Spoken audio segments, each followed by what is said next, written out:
بسم الله الرحمن الرحيم الحمد لله رب العالمين وصلى الله وسلم وبارك على المبعوث رحمة للعالمين نبينا محمد وعلى آله وصحبه ومن اهتدى بهديه واستنى بسنته إلى يوم الدين أما بعد. Assalamu alaikum wa rahmatullahi wa barakatuh, and welcome to this 59th episode of the Islamic Fiqh. And today we're going to talk about what is known in the fiqh as al-jinayat. And this can be translated as in the book as offenses or as felonies. And this is closer to what is being practiced nowadays. So a felony or an offense is any type of a crime committed against a person, whether physically or on his property or by tarnishing his reputation. This is called an offense. This is a felony. And the Muslim scholars usually, when they refer to jinayah, they refer to the physical abuse.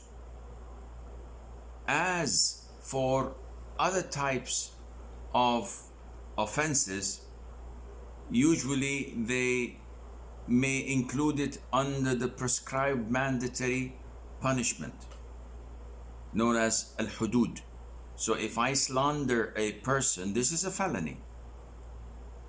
But such a felony is usually found under the headline of hudud, the prescribed punishment, while a jinayah, and this is a singular of jinayat, jinayah, a felony or an offense, is usually a crime affecting a person's physical status and requires punishment.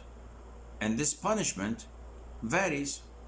It might be in the form of equal retribution or a financial fine or others. And an offense may be a crime leading to death or lesser harm. So if you kill someone, this is an offense. The retribution, the punishment, as we will see, can be as severe as death as well. Now, the first thing the scholars talked about in such topics is the greatest and the most severe, and then that is killing.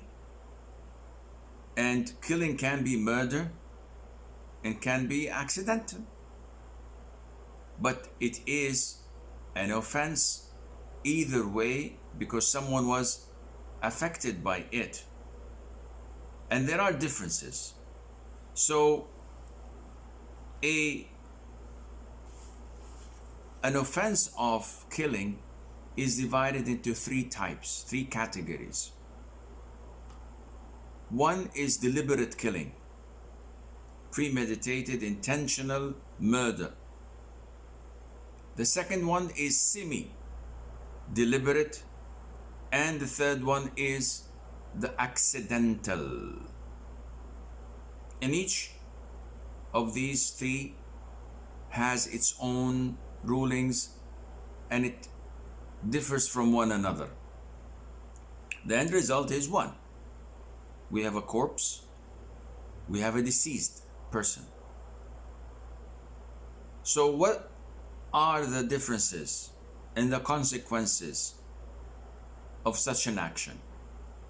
Firstly, deliberate killing, or better known as murder. And this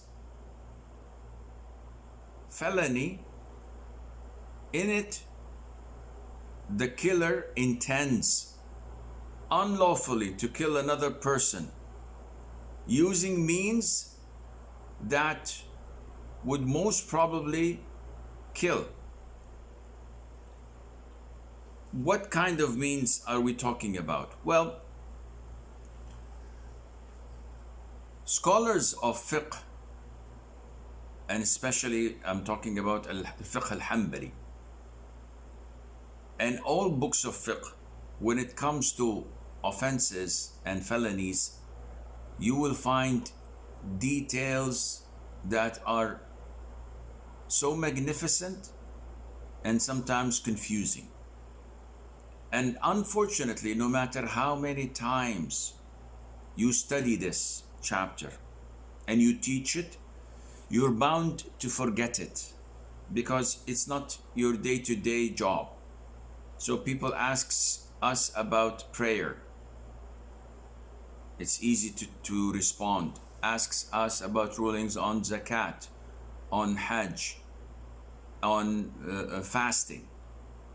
But when it comes to issues pertaining to courts and legislative issues, such as what happens if a person stabs another, what are the consequences, what are the punishment, etc., this is something that only professional judges who deal with this on day-to-day basis can be able to answer, or it requires us to go and research. So in the fiqh of al-fiqh al-hanbali, they give 9 ways of deliberate killing.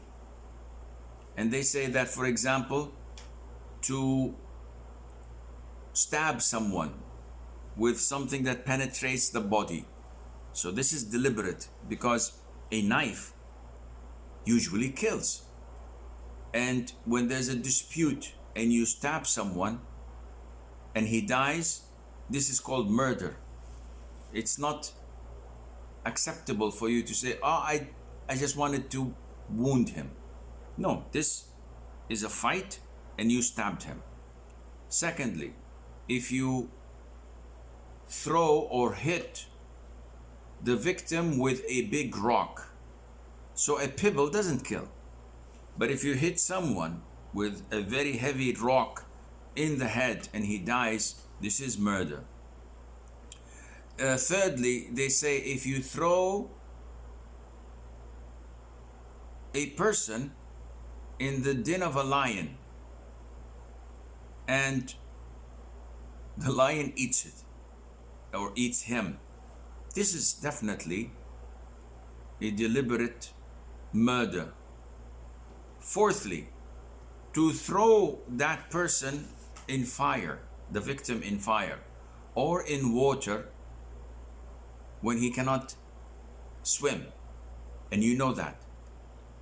So throwing someone in raging fire and you know he cannot escape that, or in water, this is murder. Fifthly, to strangle someone, to prevent him from breathing, whether by a rope or to put some material, adhesive, for example, to prevent him from breathing or the likes. Sixthly, to lock him down until he starves to death without feeding him or providing him with water. The Prophet told us that a woman entered or was admitted to hellfire because she locked down a kitten. Neither she fed it and gave it water, nor she let it go away and look and search for insects to feed upon. Seventhly, to kill a victim with black magic.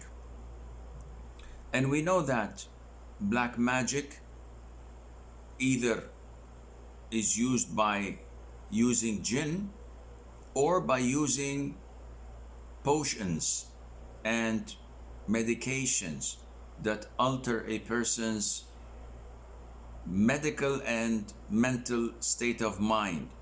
So if this impacts the victim in his body until it kills him, this is deliberate murder.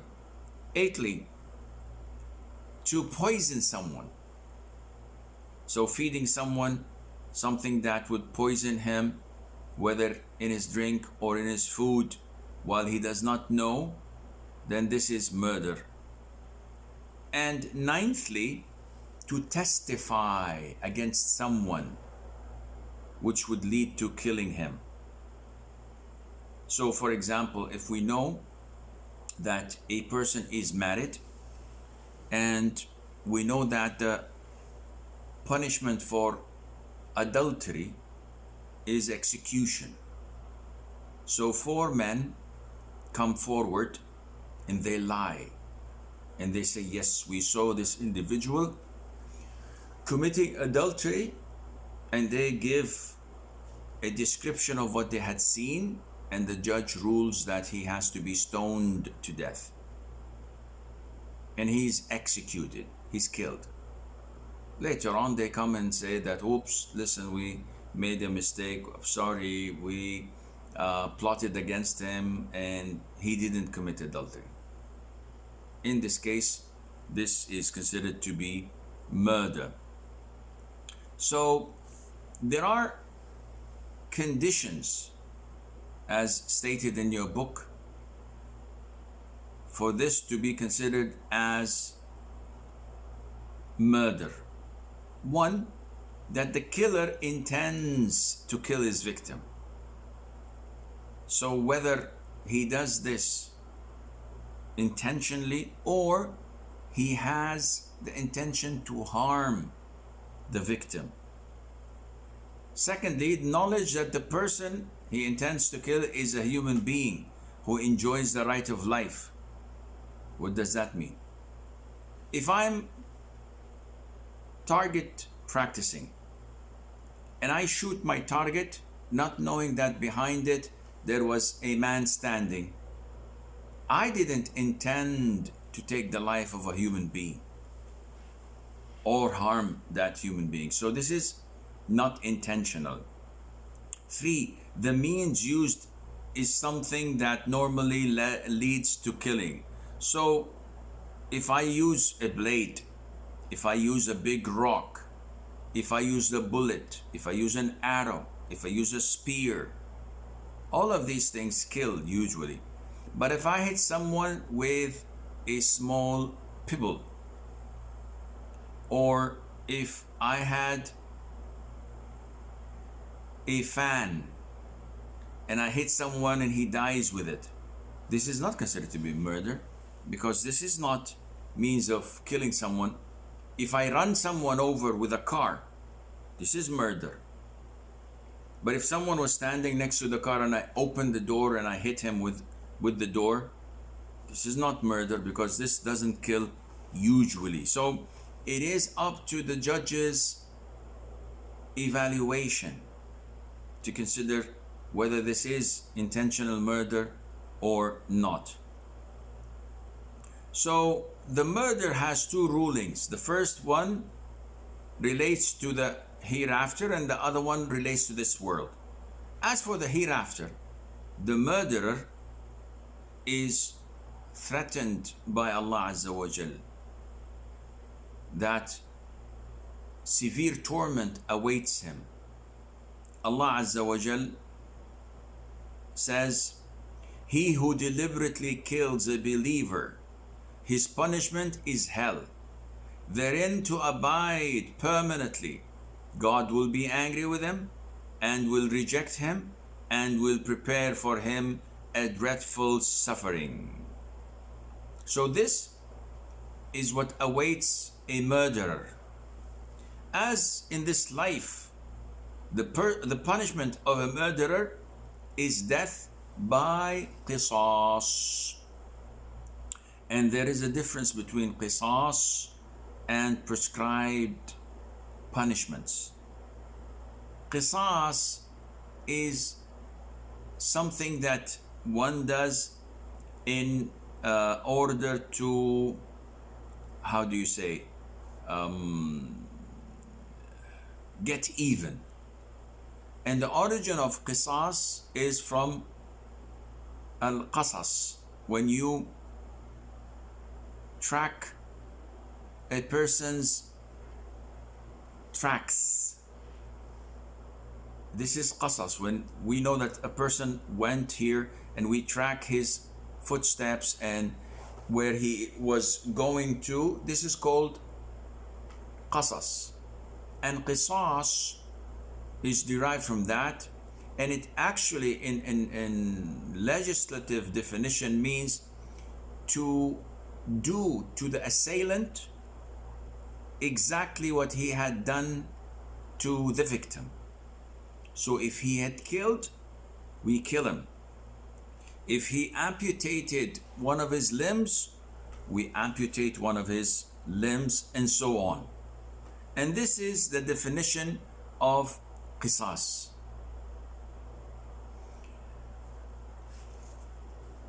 Now, qisas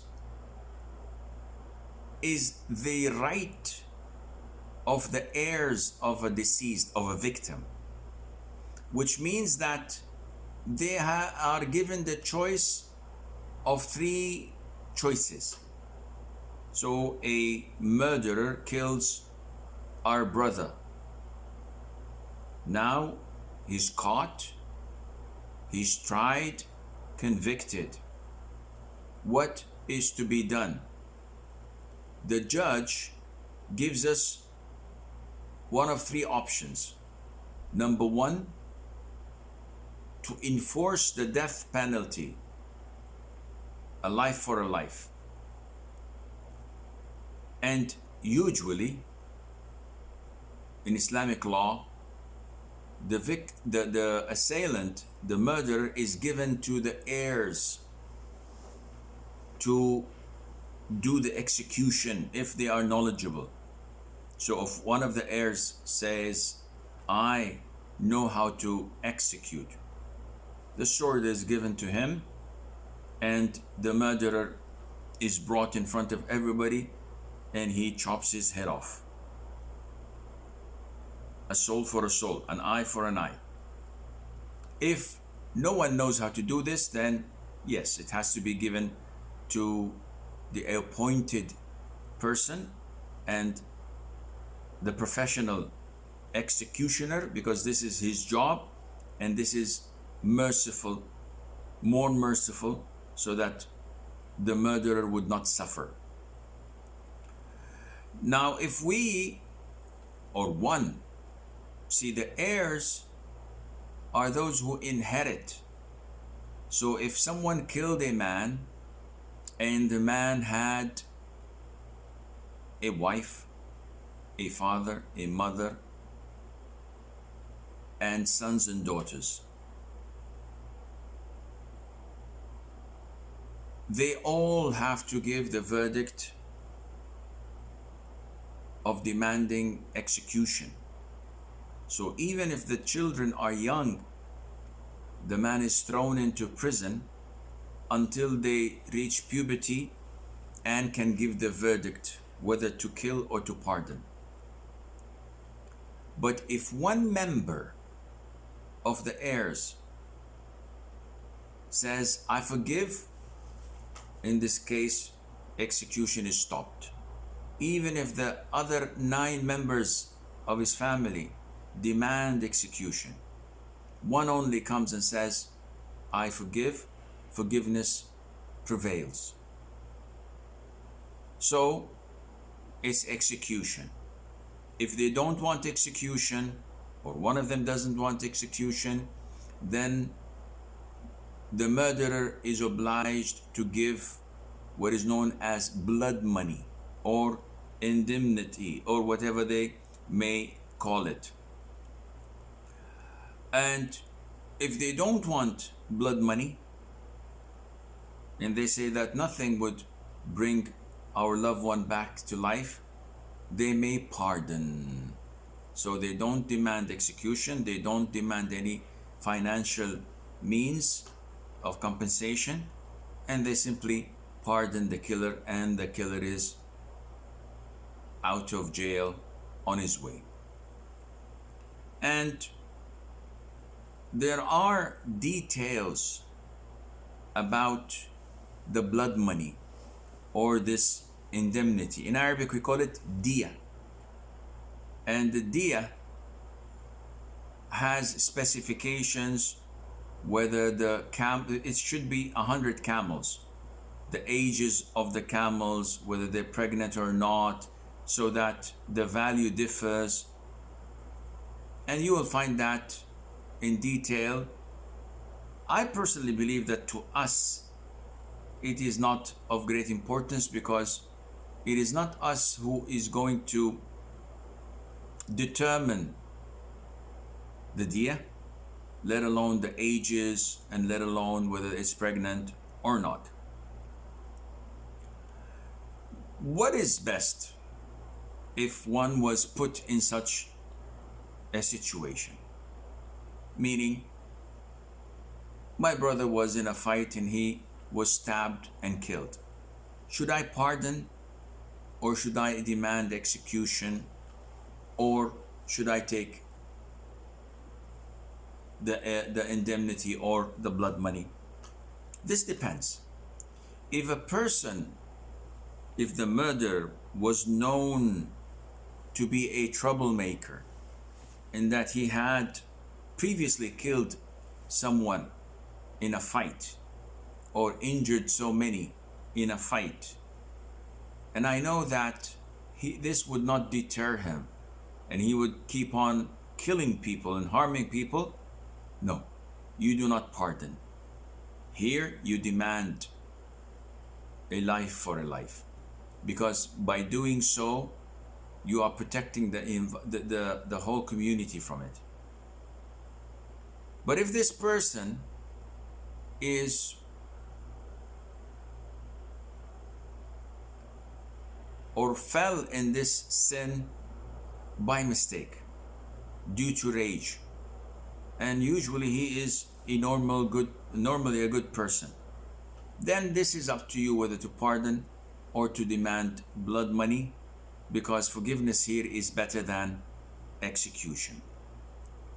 I remember Sheikh Muhammad Salih al-Munajjid, may Allah preserve him, about maybe 8 years ago or 10 years ago, his eldest son, Anas,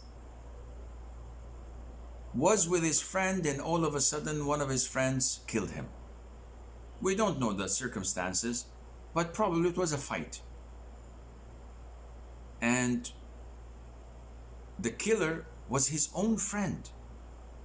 And you can imagine how bad he felt afterwards. When the sheikh was asked to come to court, it wasn't night, and he pardoned him in court. So he didn't wait for the following day. He immediately went and forgave the killer for the sake of Allah, and did not even take blood money.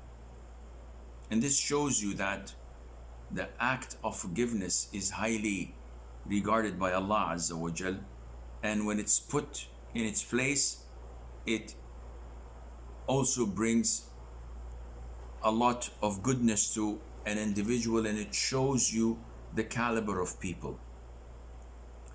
And then we have the semi-deliberate killing, or what they call in legal terms manslaughter.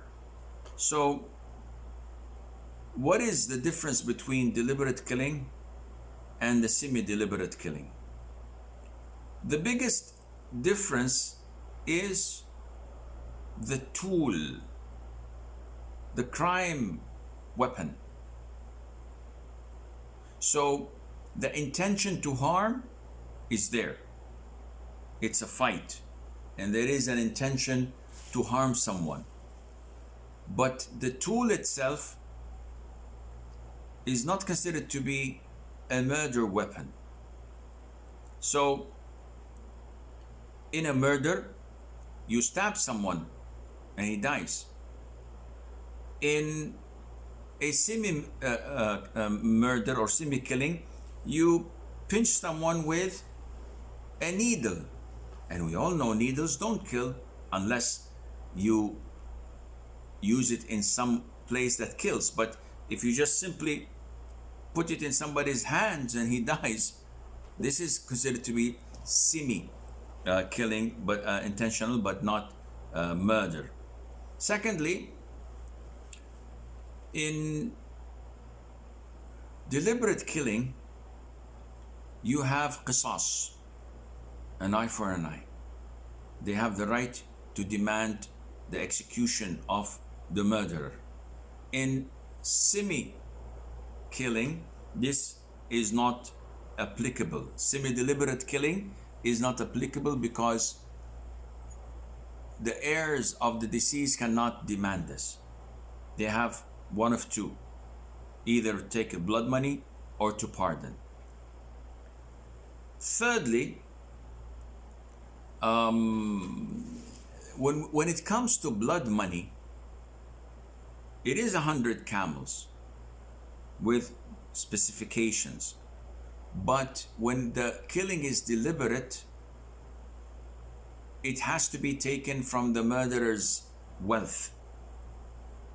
While in the semi-deliberate killing and the accidental killing, the 100 camels are taken from his kinship. So his relations, his cousins and uncles and brothers and nephews, they are the one who contribute for that blood money because it was not deliberate. And fourthly, deliberate killing has no expiation, while semi-deliberate killing, as well as the accidental killing, has expiation, which is once a person kills someone by mistake or semi-deliberately, he must expiate this by, other than the blood money, other than everything else, he has to give one free slave. He has to free a slave. Nowadays we don't have slaves. He has to fast 2 consecutive months. And this is expiation for what he had done. So the semi-deliberate killing, as we said, that the offender attacks his victim with something which does not normally cause death. Though there is an assault. He was trying to assault him. So it is similar to accidental killing because of using something that does not normally cause death. So what's the ruling on it? Again, we've stated that you either, or the heirs of the deceased, of the victim, either demand blood money, the diya, or they can pardon. There's nothing else they can do. What about the accidental killing? Accidental killing has no intention to kill, none whatsoever. Such as a person who drives a car and gets into an accident and someone dies in the accident.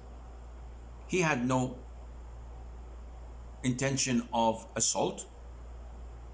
He had no intention to harm anyone, and it happened accidentally. Well, this requires the same as the semi-deliberate killing. It requires the blood money and it requires the expiation as well. So what are the differences between the accidental killing and the other two? So accidental and semi-deliberate both have no qasas. There is no a life for a life. Both have blood money or indemnity, and both the blood money is paid by the next of kin. They differ in that semi-deliberate is intentional, accidental is not. That the diya or the blood money is maximized in the semi-deliberate, but it is not in the accidental. And finally, that the semi-deliberate, the person is sinful at the sight of Allah, while the accidental, he is not sinful for that.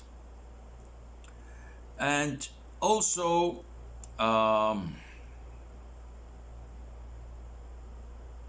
the difference between accidental and deliberate killing is the deliberate killing has qisas, while accidental doesn't. The deliberate killing's indemnity or blood money is maximized, while the accidental is not. The one who pays for the indemnity or the blood money is the murderer. The accidental killing, the person who is involved is not the one who pays it, rather his aqilah or the kinship. Fourthly, that in accidental killing, you have to give expiation, which is freeing a slave, if not, fasting 2 consecutive months. In intentional, deliberate killing, there's no expiation. So even if I kill someone deliberately and the heirs pardon me, I feel bad about it. I would like to give expiation, free a slave, maybe fast 2 consecutive months. Islam says, no, you're not required to do this. Why not? Because your crime is far greater than to be expiated by this. You had this premeditated intention to kill someone, and you used the weapon to do so. So, no, expiation is made to comfort a person and to make him express his remorse through fasting 2 consecutive months. That's a lot of time. For you as a murderer, you don't get it so easy or as easy. And definitely, fifthly, deliberate killing has a great sin behind it, while the accidental one is sinless because it was done as a mistake. Now, there are conditions, and this is not mentioned in your books, but it is taken from the Hanbali Fiqh. They say for qasas, there has to be 4 conditions. Condition number 1, we cannot ask for qisas unless the one who was killed is protected by Islam. And they call this ma'soom. So no one is allowed to attack him. So if someone kills him, then yes, this is one of the conditions fulfilled, because you killed someone who's protected by Islam. And who are those protected by Islam? We mentioned this before. They are a Muslim individual, any Muslim, is protected by Islam. Dhimmi is protected by Islam. Al-Mu'ahad is protected by Islam. And Al-Musta'man. So what are these? Number 1 is a Muslim. Any Muslim is protected in Islam. You cannot simply just go and kill him. And if you do, you're a murderer. End of story. Number 2, al-Dhimmi, the Jews and the Christians who live in Muslim territory and they pay the taxation known as jizya. So they must be respected and their safety is honored and they cannot be attacked. Thirdly, al-Mu'ahad, someone who comes in with a treaty. So there is a treaty between Muslim countries and all other Muslims. Whenever they get a visa and come in, they have al-ahd. While al-Musta'man is a person that we have war with his country, with his government, but he comes for a particular period of time, for a particular reason, such as ambassadors who come or messengers to deliver a message, or we need their expertise for a very short period of time and limited, and that is it. So this is condition number one. Condition number two is that the killer, the murderer, has to be someone who can be held accountable. So if an insane person kills someone, the victim's heirs cannot demand execution. The guy is insane. If a child below the age of puberty kills someone, they cannot demand execution, and so on. Thirdly, there has to be compatibility between the murderer and the victim. So the murderer must be equal to the victim in religion, in freedom and slavery. What does that mean? If a Muslim kills a non-Muslim, this is a heinous crime, but he is not executed in exchange for his crime. The Muslim judge may punish him by throwing him like 20 years, 30 years in prison. This is up to the judge, but not execution. Execution has to be compatibility between the victim and the murderer. If a free man kills a slave, he's not killed for him. Though it's a heinous crime, again, the judge may do whatever he wants with this murderer, but not to take his life, because they are not compatible. Of course, this is in dunya, in this life. In the hereafter, he would definitely be punished like any other murderer, and so on. And fourthly, among the conditions for qisas is that the killer, the murderer, must not be the cause of the victim's existence. So if the murderer is the father of the victim, if the murderer is the mother of the victim, they are not killed because they are the cause of his existence in this world. They're punished through different means of punishment, and this again is an issue of dispute among scholars. Some scholars said no, the execution has to take place even if a father kills his son, and others said no. And it's an issue depending on the school of thought, on the opinion of the judge who is looking into this.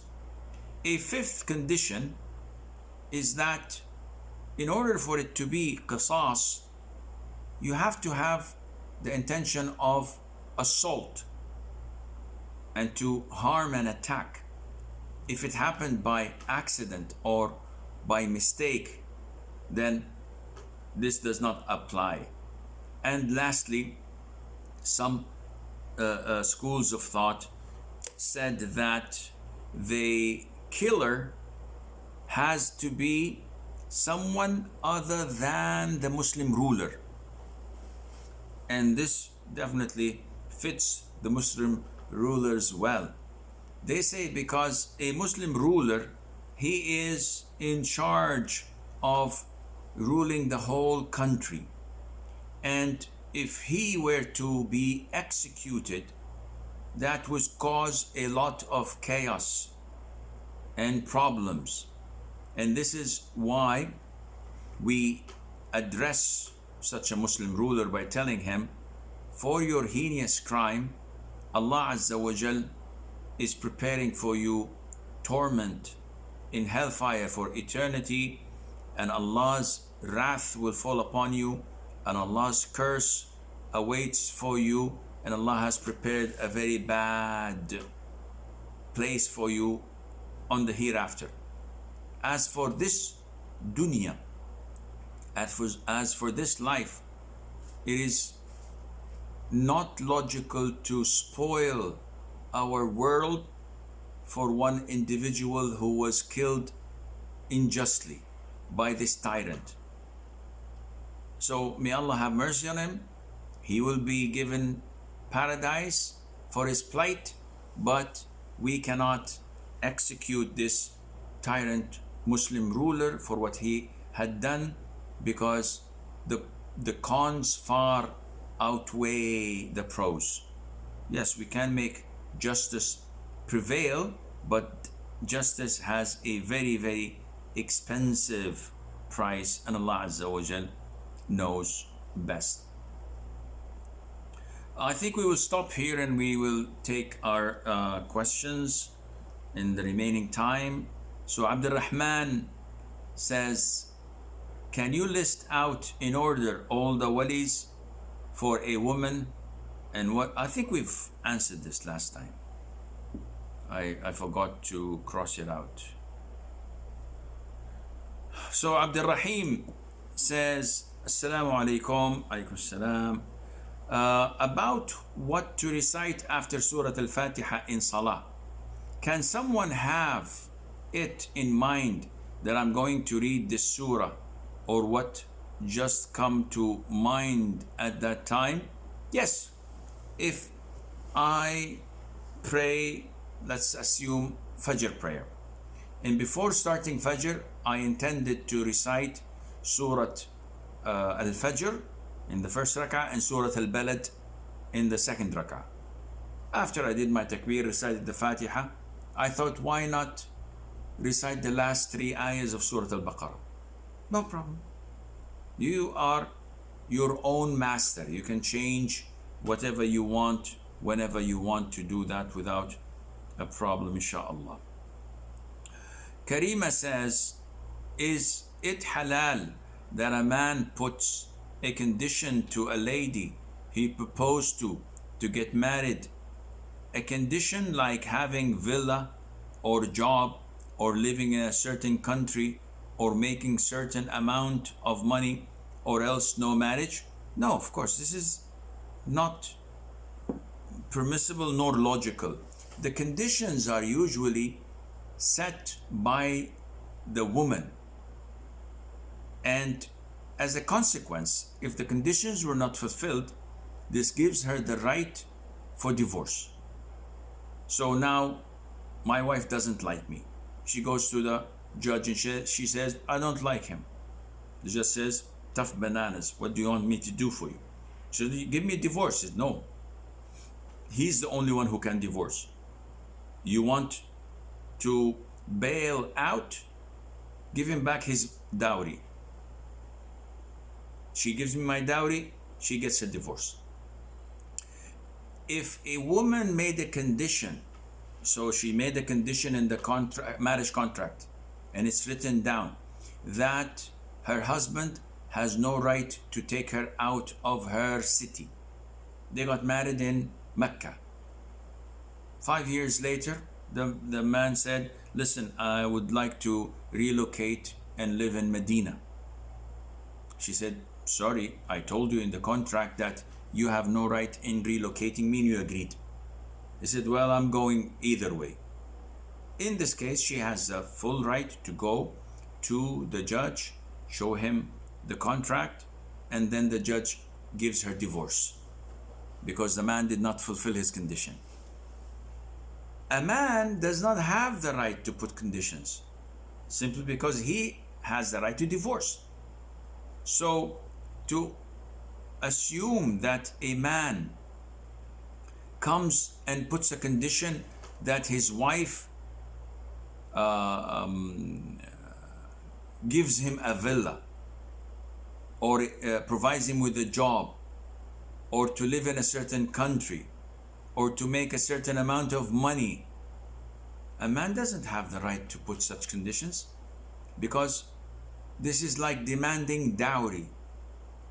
And this is unfortunately found in some areas and parts of India, Pakistan and Bangladesh, where the men who propose to a family demand, alongside with their own family, that the girl's family provide gifts to the groom.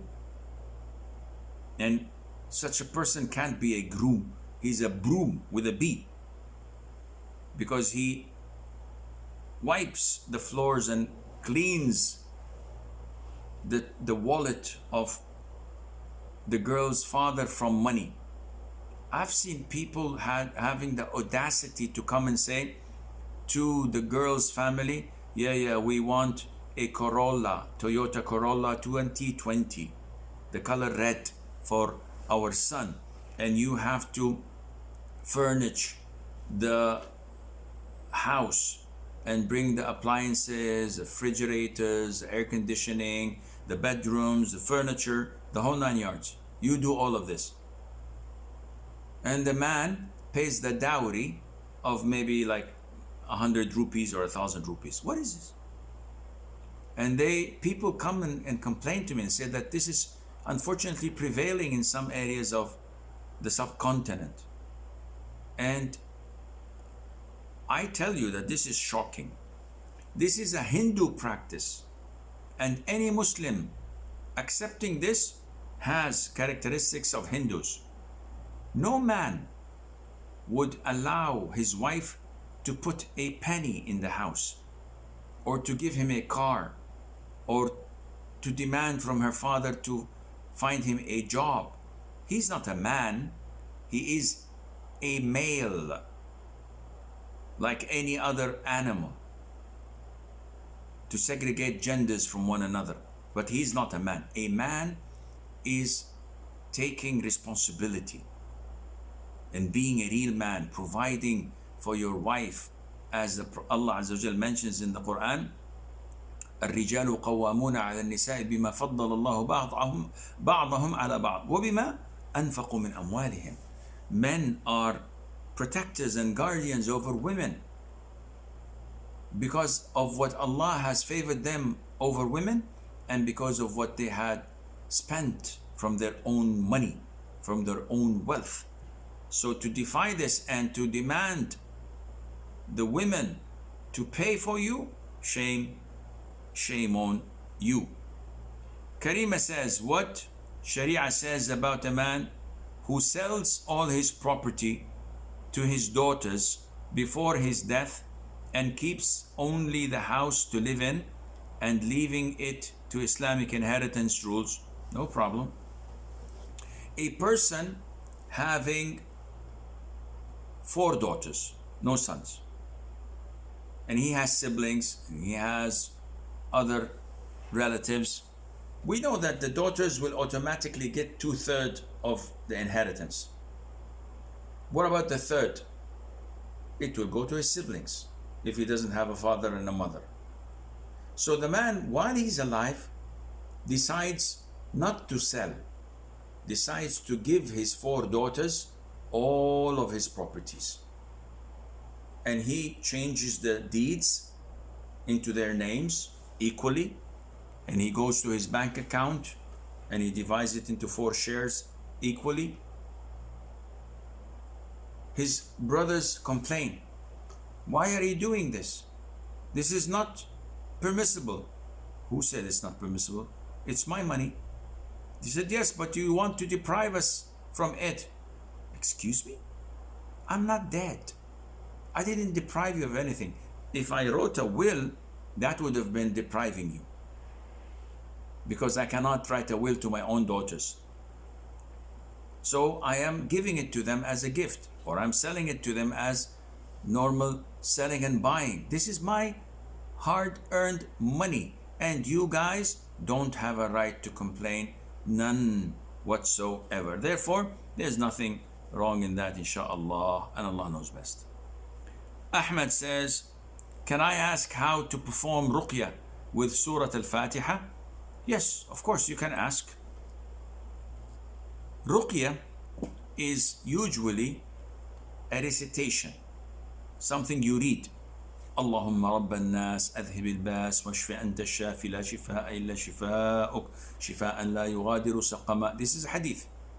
I say it as a ruqya when I visit someone who's ill.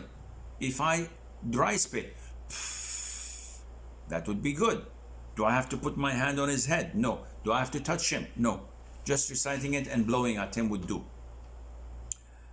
If I recite the Fatiha and blow, that's even better.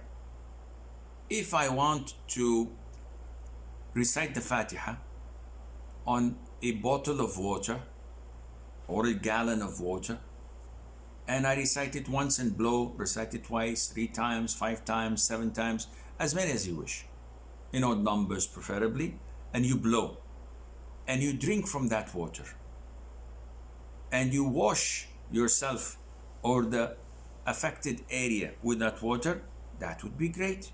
There's nothing wrong in that, inshallah. If you add to it Ayat al-Kursi, if you add to it the last 2 ayahs of Surah al-Baqarah, if you add to it the last 3 quls, that would be also great.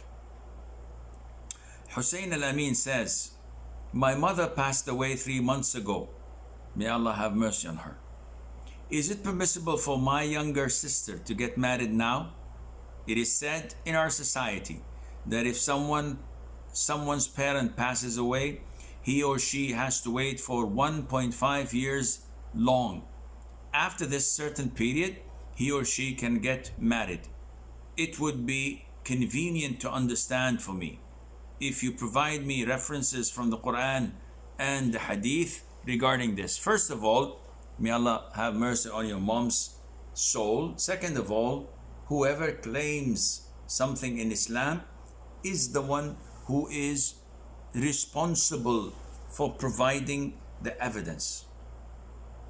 So if I come and say you can't get married except after 1.5 years, I said, says who? You say Islam. I say, show me. Allah says, قُلْ هَاتُوا بُرْهَانَكُمْ إِن كُنْتُمْ صَادِقِينَ. Bring forward your evidence if you're telling the truth. Because I can come and say, Fajr prayer is 2 rak'ahs. Now we have to pray it 4 rak'ahs. Someone says who? I say Islam. Will you believe me? No, you have to bring evidence from Quran or the Sunnah. This is the same situation. Anyone claiming something in Islam must bring evidence to back it up. And the evidence to back my claim up is that Habiba, may Allah be pleased with her, narrated that the Prophet ﷺ prohibited for any person to mourn a deceased for more than 3 days, except a wife who has been widowed. So for a woman to mourn her deceased husband, she has to wait for 4 months and 10 days. So your sister mourning for 1.5 years is definitely way away from Islam. Yes, maybe some people would, out of respect, wait for a couple of weeks, a month. What you've done is 3 months. Whoa, that's a lot. So definitely what the culture is saying is totally bogus. Get your sister married as soon as possible. This is from Zahra. My friend wants to ask if it is allowed to get married through video call, then the parents of the woman know about it. Can you give details? First of all, it's a contemporary issue. It's a new issue that has risen recently, because up till maybe 30, 40 years ago, we did not have video calls. So this is something new. And it is also something dangerous. Imagine I go on Facebook, or someone sends me a message, and I open the message and I find that it is one of the girls interested in me. We chit chat, shaitan comes to me, shaitan comes to her, and we chit chat for a few weeks, and then we fall in love. So we decide to get married. So I can't go to her country, she cannot come to mine. So we make a video call, and her father is present, two of her brothers as witnesses, I on the other end with my two friends, maybe my father, and we make a marriage contract. Her father says, زوجتك ابنتي, I give you my daughter so and so in marriage. And I say, I accept her marriage to myself. The witnesses are there. Boom, we're married. Now the girl is married. All of a sudden, I change my Skype ID. I change my mobile number. She has no traces of me or my whereabouts. She says, wow, that was a scam. This sheikh was fraud. I want out of this marriage. You can't. What do you mean I can't? You can't get out of this marriage. Who will accept to give you divorce or to nullify the marriage? No judge would do that. The moment you go to a Muslim judge or a court, and complain, they say, okay, show us the marriage contract. I'm sorry, we don't have any. Give me the ID of the husband. I don't have any. Passport? Whereabout? Contact number? I don't have any. Witnesses? I have two of my brothers. And sometimes she doesn't have a brother. She only has a father. The witnesses are my friends, my relatives. So now she cannot prove anything. And she spends ages and years going from one court to the other, from one mufti to the other, to find her a way out. It's your mistake. So what to do, Sheikh? If all the parties are known to one another and there is no possibility of identity theft. So I find a woman and she is from Southeast Asia, from Indonesia, for example. We like each other. I said, I want to get married to you. She said, okay, let me get on a conference call with my father. And someone appears to me like an elderly person. He says, yes, okay, I give you my daughter in marriage. I accept her marriage. Boom, done. After 5-6 months, I discovered that this man is not her father. She hired him to pretend that he's her father so that we can get married. The marriage is void. So a lot of similar cases take place. If a person is studying in the UK and he's from Bangladesh and his father and mother saw this girl for him in their village and he knows her because she's from the same village, her father knows him because he was born and raised there. So when they have a conference call, everybody knows everybody. Nobody would doubt that, oh, this is Sheikh Assim, because they know him. And nobody doubts that Uncle so-and-so is the father of the girl, because I know him so many times. I've seen him, I've been invited to his house. He hit me so many times for eating from his fruit trees without his permission. In this case, such conference marriage or video marriage are legitimate, and Allah Azza wa Jal knows best. So this is all the time we have until we meet next Thursday, which would be Arafah.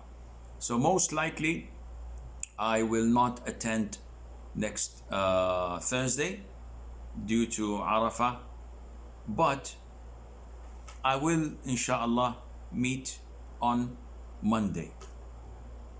Yet Thursday is shaky grounds. If I don't have anything to do, no engagement, no family commitment, I will post on my Twitter and Facebook that we will have a class on Thursday.